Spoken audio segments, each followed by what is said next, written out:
Hello दोस्तों, मेरा नाम है अर्जुन। स्वागत है आपका मेरे यूट्यूब चैनल पे। गाइस, आज की वीडियो में हम बेसिकली बात करने वाले हैं इंडियन इकोनॉमिक डेवलपमेंट किताब से यूनिट 2। उसमें एक बहुत इंपॉर्टेंट चैप्टर जो कि चैप्टर नंबर 4 है, ह्यूमन कैपिटल फॉर्मेशन। वीडियो को लास्ट तक जरूर देखना। तो चलिए जल्दी से वीडियो को शुरू करते हैं।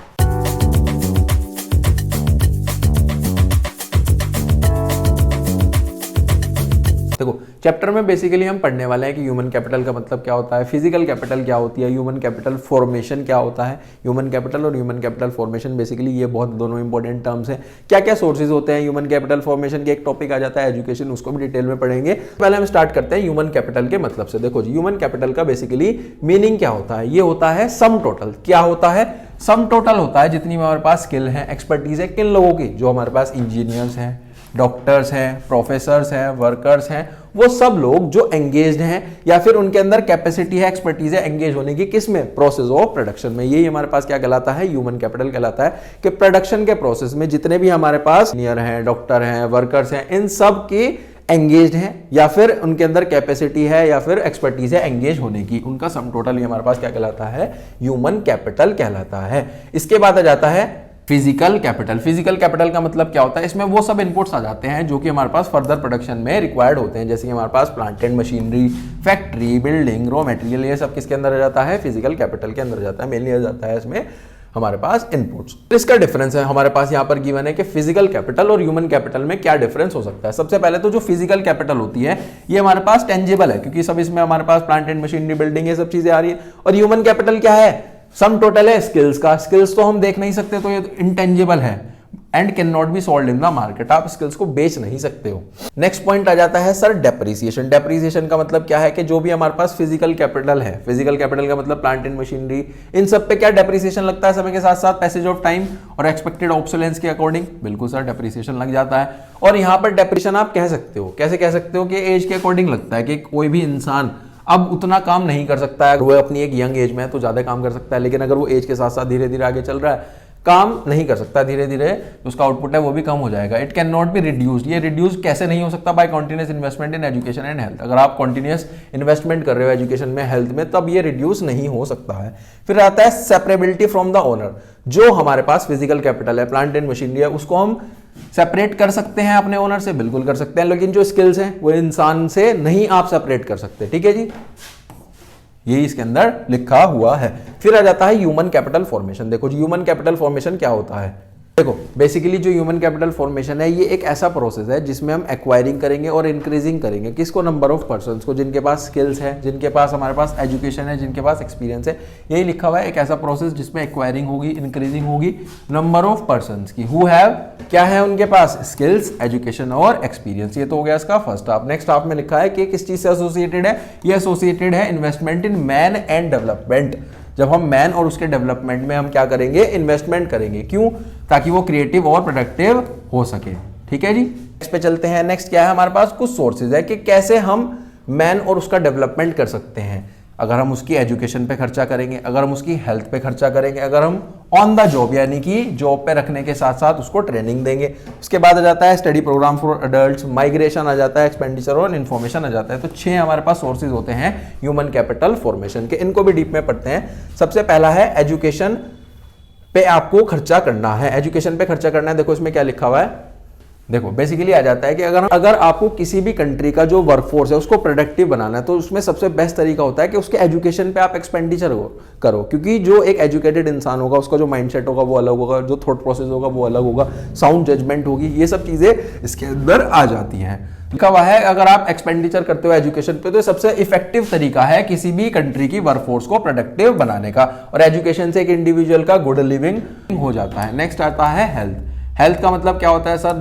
जो हमारे पास एक साउंड बॉडी होती है, साउंड बॉडी में ही साउंड माइंड होता है, ये कहा जाता है। अगर आप हेल्थ पे एक्सपेंडिचर करते हो, उस पर खर्चा करते हो, तो हमारे पास एफिशिएंसी बढ़ जाती है, प्रोडक्टिविटी बढ़ जाती है वर्कफोर्स की। ये लिखा हुआ है कि साउंड माइंड ही कहां पर होता है? साउंड बॉडी में। अगर आपकी हेल्दी बॉडी है तो आपका माइंड भी अच्छा चलेगा। ठीक है जी, लिखा हुआ है अगर आप हेल्थ पे खर्चा करते हो तो इससे आप और एफिशिएंट हो जाते हो और प्रोडक्टिव हो जाते हो। मेनली हमारे पास यहाँ पर वर्कफोर्स की, मैन और उसके डेवलपमेंट की बात हो रही है। उसके बाद आ जाता है ऑन द जॉब ट्रेनिंग एक होता है हमारे पास ऑफ द जॉब ट्रेनिंग, एक होता है on the job training. Of the job का मतलब क्या है कि आप इंसान को कोई भी स्किल सिखाओ लेकिन जॉब से पहले आप एक प्रॉपर ट्रेनिंग प्रोग्राम चलाओ, उसके बाद उसको जॉब पे अपॉइंट करो। लेकिन हमारे pass on the job training होता है लर्निंग वाइल डूइंग, कि आपने जॉब पे रख लिया और साथ साथ आप उसको काम सिखा रहे हो, यही होता है हमारे pass on the job training. On the job training worker की शार्प कर देता है स्किल्स, ठीक है जी। उसे अगर वो डेली बेसिस पे कोई भी वर्कर काम करेगा, सीखता रहेगा, तो उसकी स्किल्स है वो भी इंप्रूव हो जाएंगे और इससे उसकी एफिशिएंसी और प्रोडक्टिविटी भी बढ़ जाएगी। नेक्स्ट है हमारे पास study programme for adults. Study programme for adults में क्या आ जाता है बेसिकली जो गवर्नमेंट है वो प्राइमरी, सेकेंडरी, यूनिवर्सिटी लेवल पे तो एजुकेशन प्रोवाइड करा रही है, साइड बाय साइड उसको जो अडल्ट हमारे पास बेसिकली हैं उनके लिए भी कुछ ना कुछ प्रोग्राम्स इस तरीके की चीजें चलानी होगी ताकि वो भी हमारे पास एफिशिएंट हो सके और उनकी भी प्रोडक्टिविटी इंक्रीज हो सके। Other than the formal education, formal education के साथ साथ जैसे कि प्राइमरी, सेकेंडरी, यूनिवर्सिटी के साथ साथ जो गवर्नमेंट है वो काफी सारे एनजीओ ऑर्गेनाइज करती है। उसमें क्या होता है बेसिकली स्टडी प्रोग्राम चलाए जाते हैं अडल्ट्स के लिए ताकि वो भी प्रोफिशिएंट हो सके अपने वर्क एरियाज में। इसके बाद है माइग्रेशन। माइग्रेशन का मतलब क्या होता है जी? माइग्रेशन में लिखा है बेसिकली इसमें आ जाता है कि माइग्रेशन भी एक सोर्स कहलाता है। कैसे कहलाता है कि आपको कैसे काम करना है, आपको काम करना है यूटिलाइजेशन पे काम करना है, inactive skills of the people, लोगों की इनएक्टिव स्किल्स पे आपको काम करना है ताकि वो भी क्या फैसिलिटेट कर पाए, बेटर यूटिलाइजेशन को फैसिलिटेट कर पाए। फिर जाता है एक्सपेंडिचर और इन्फॉर्मेशन, कि आपको इन्फॉर्मेशन पे भी खर्चा करना है, ये भी इसका एक सोर्स कहलाता है। कैसे कहलाता है? बेसिकली जितने भी एजुकेशनल इंस्टीट्यूशन है वो भी स्किल फॉर्मेशन का काम करते हैं। अगर कोई भी इंसान स्किल स्पेशलाइज्ड होगा तभी तो प्रोडक्टिविटी हमारे पास सही हो सकती है। लिखा हुआ है information related to the job market. और एजुकेशनल इंस्टीट्यूशन क्या ऑफर करते हैं? हमारे पास स्पेशलाइज्ड स्किल करते हैं और यही इनका एक इंपॉर्टेंट डिटर्मिनेशन है स्किल फॉर्मेशन में। नेक्स्ट आ जाता है हमारे पास topic role of human capital formation. HCF का मतलब होता है ह्यूमन कैपिटल फॉर्मेशन। सबसे पहला रोल क्या है कि ह्यूमन कैपिटल से चेंज हो जाता है इमोशनल में और मटेरियल ग्रोथ में। कैसे आ जाता है? सबसे पहले तो इमोशनल का समझते हैं कि जब भी हमारे पास ह्यूमन कैपिटल फॉर्मेशन होगा तो उससे जो हमारा ग्रोथ ओरिएंटेड एटीट्यूड बन जाएगा और एस्पिरेशंस भी हो जाएंगे। ये तो इमोशनल एनवायरमेंट है ना। इमोशनल में कैसे चेंज हो सकता है? एक होता है मटेरियल। मटेरियल में बेसिकली क्या होता है? एनवायरमेंट कैसे हेल्प करता है? मटेरियल एनवायरमेंट हेल्प करता है ग्रोथ में। कैसे हेल्प कर सकता है? जो हमारे पास स्किल्ड या फिर ट्रेंड वर्कर्स होंगे उनका जो हमारे पास नंबर होगा वो बढ़ जाएगा और वो क्या इंप्लीमेंट करेंगे? प्लान्स और प्रोग्राम इंप्लीमेंट करेंगे ताकि हमारी इकोनॉमी का ग्रोथ हो सके। ये हमारे पास इमोशनल और मटेरियल एनवायरमेंट में। इसके बाद आ जाता है सेकंड नंबर पे। सेकंड नंबर पे higher productivity of physical capital. देखो कैसे हमारे पास रोल प्ले करता है। जो हमारे पास ह्यूमन कैपिटल फॉर्मेशन होता है ये प्रोडक्टिविटी बढ़ा देता है फिजिकल हमारे पास कैपिटल की। कैसे बढ़ा सकता है? अगर हमारे पास स्पेशलाइज्ड इंजीनियर्स होंगे, स्किल्ड वर्कर्स होंगे तो बेटर तरीके से हैंडल कर सकते हैं मशीन को, तो ऑटोमेटिकली जो प्रोडक्टिविटी है यानी कि output per unit of the capital है कि एक कैपिटल कितना हमारे पास आउटपुट दे पा रही है वो ऑटोमेटिकली बढ़ जाता है। नेक्स्ट है इनोवेटिव स्किल्स। इनोवेटिव स्किल्स में क्या लिखा हुआ है? इनोवेशन हमारे पास लाइफलाइन होती है ग्रोथ की। अगर इनोवेशन होगा तो ग्रोथ ऑटोमेटिकली होगा। जितना भी हमारे पास स्किल्ड पर्सोनेल होगा, स्किल्ड या फिर ट्रेंड, पर्सोनेल का मतलब होता है ग्रुप ऑफ पर्संस, अगर हमारे पास स्किल्ड और ट्रेंड पीपल होंगे तो हमारे पास इनोवेशन की पॉसिबिलिटीज बढ़ जाती हैं। ये इसके अंदर लिखा हुआ है कि larger the number of skilled और ट्रेंड पर्सनल्स, अगर आपके पास जितने लोग बाग होंगे स्किल्ड और ट्रेंड उतनी पॉसिबिलिटी है इनोवेशन की, प्रोडक्शन के एरिया में और उससे रिलेटेड एरिया में। इनोवेशन ही क्या कहलाता है? लाइफलाइन कहलाता है ग्रोथ की। उसके बाद आ जाता है हायर रेट ऑफ पार्टिसिपेशन। क्या आ जाता है? Higher rate of participation and equality. इसमें क्या लिखा हुआ है? इसमें बेसिकली लिखा हुआ है अगर आप प्रोडक्टिव कैपेसिटी बढ़ा देते हो तो हमारे पास एम्प्लॉयमेंट भी बढ़ जाता है। लिखा है bye enhancing the productive capacity human capital formation क्या जनरेट करता है? एम्प्लॉयमेंट जनरेट करता है। नेक्स्ट टॉपिक आ जाता है कि क्या क्या प्रॉब्लम्स हो सकती है हमारे पास ह्यूमन कैपिटल फॉर्मेशन की। देखो जो एक हमारे पास प्रॉब्लम होती है सब कॉमन होती है, ये हमने एनवायरमेंट चैप्टर में भी पढ़ी, एम्प्लॉयमेंट में भी पढ़ी, ह्यूमन कैपिटल फॉर्मेशन में भी पढ़ रहे हैं कि हमारे पास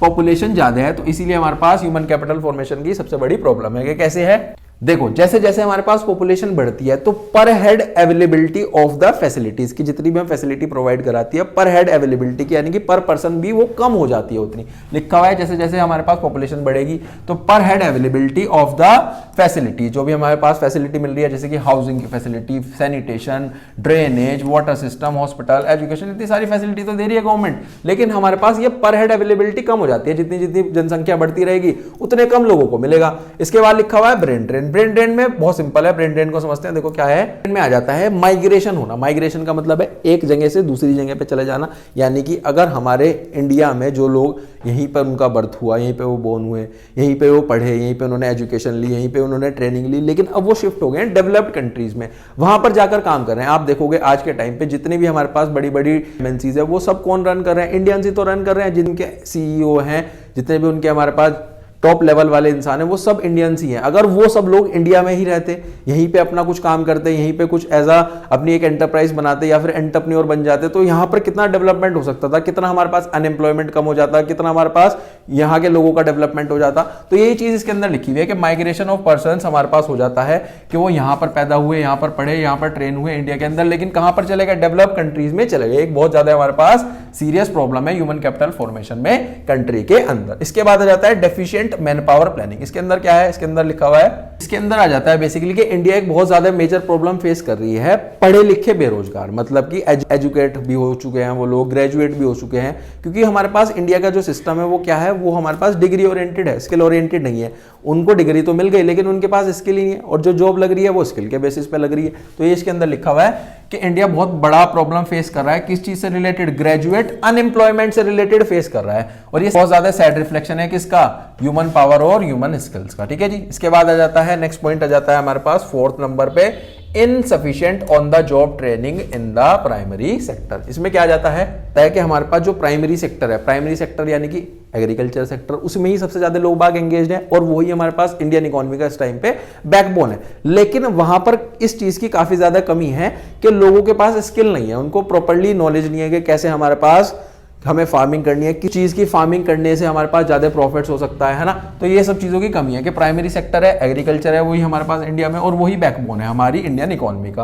और unfortunately it has not received due attention, उसमें कोई भी अटेंशन नहीं मिल पा रही है, प्रोफेशनल स्किल्स नहीं मिल पा रही है ना।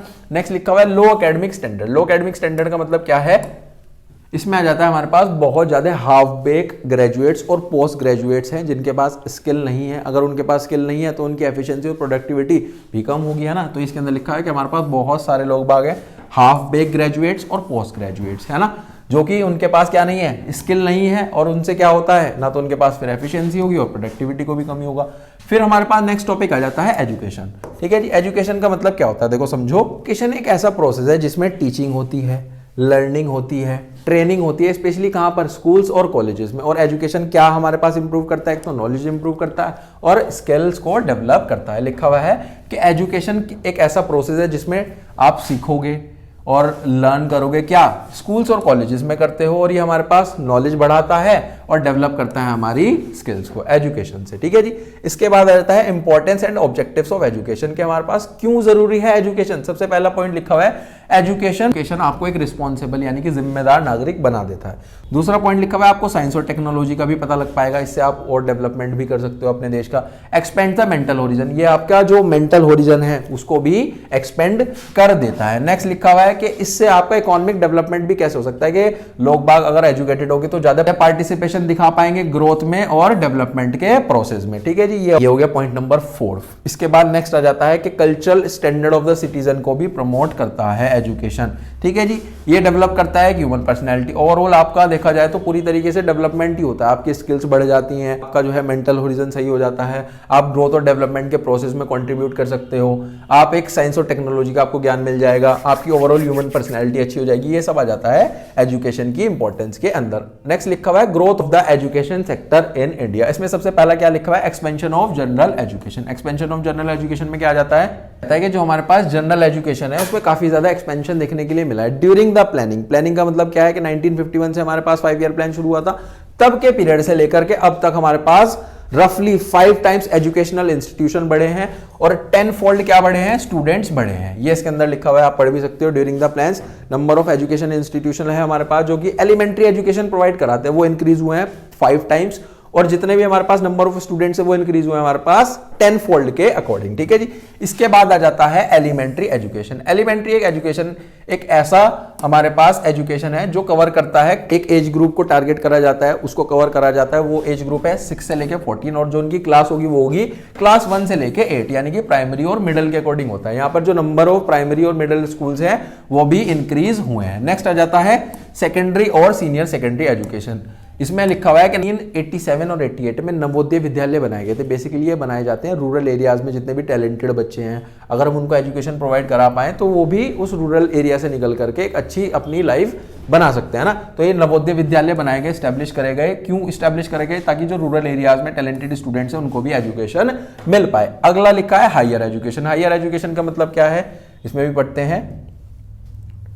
इसमें लिखा है कि आफ्टर इंडिपेंडेंस हमारे पास हायर एजुकेशन में भी काफ़ी ज़्यादा ग्रोथ देखने के लिए मिली है। आज के समय पे अगर हम बात करें तो अराउंड मोर देन 799 हमारे पास जितनी भी यूनिवर्सिटीज़ हैं उससे भी ज़्यादा हमारे पास यहाँ पर अवेलेबल हैं आज, जो कि हायर एजुकेशन दे रही है कंट्री के अंदर। लिखा है आज़ादी के बाद हायर एजुकेशन में एक ग्रोथ देखने के लिए मिली, जो कि हमारे पास क्या है 799 यूनिवर्सिटीज से भी ज़्यादा दे रही है हायर एजुकेशन कंट्री के अंदर। नेक्स्ट आ जाता है वोकेशनलाइजेशन ऑफ सेकेंडरी एजुकेशन। इसमें क्या लिखा हुआ है? इसमें लिखा हुआ है basically vocationalisation of secondary education में क्या आ जाता है, कुछ हमारे पास वोकेशनल कोर्सेज बनाए गए। किस किस एरिया में बनाए गए?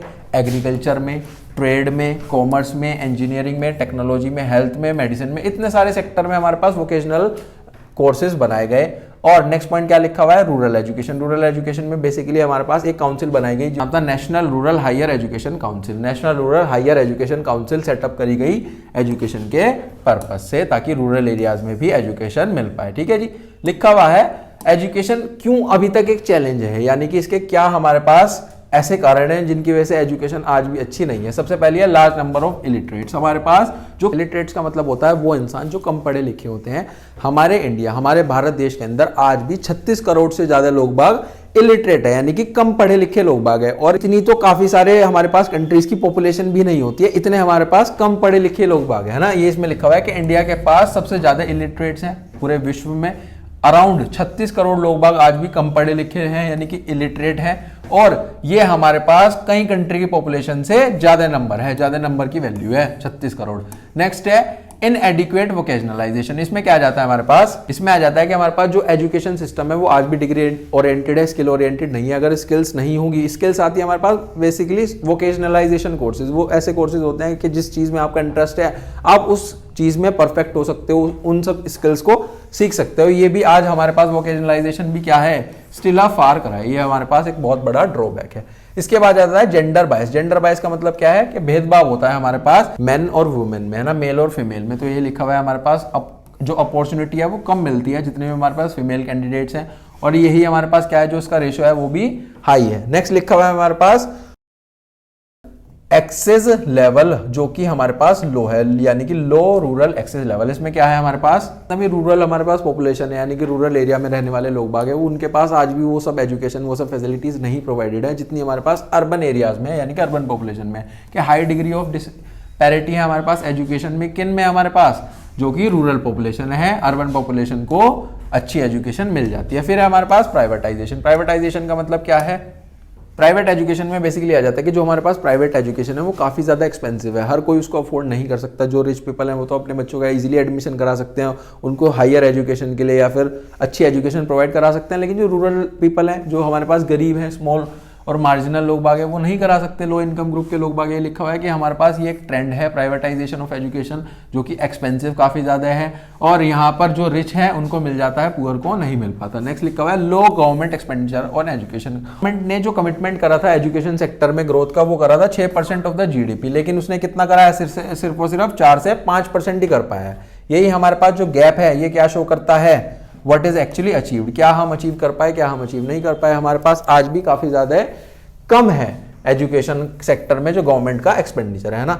लास्ट आ जाता है हमारे पास इस चैप्टर के कुछ इंपॉर्टेंट डेट्स। हमारे पास 2-3 कुछ इंपॉर्टेंट डेट्स हैं, उसको भी एक बार समझ लेते हैं, एमसीक्यूज में आ जाता है ना। सबसे पहली है तपस मजूमदार कमेटी। एक कमेटी बनाई गई थी 1988 में। इसके बाद 2009 में क्या आया था? 2009 में आया था राइट टू एजुकेशन एक्ट आया था, और 2014 में इंडिया पोलियो फ्री हुआ था। यही हमारे पास बेसिकली क्या थे? इंपॉर्टेंट डेट्स थे, है ना। इसके बाद यहीं पे हमारा बेसिकली चैप्टर जो है वो कंप्लीट हो जाता है। आई होप आपको ये चैप्टर बहुत अच्छे से समझ में आया होगा। वीडियो अच्छी लगी हो तो लाइक शेयर कमेंट करना ना भूलें, चैनल को सब्सक्राइब करें। मिलते हैं नेक्स्ट वीडियो में, टिल देन थैंक यू।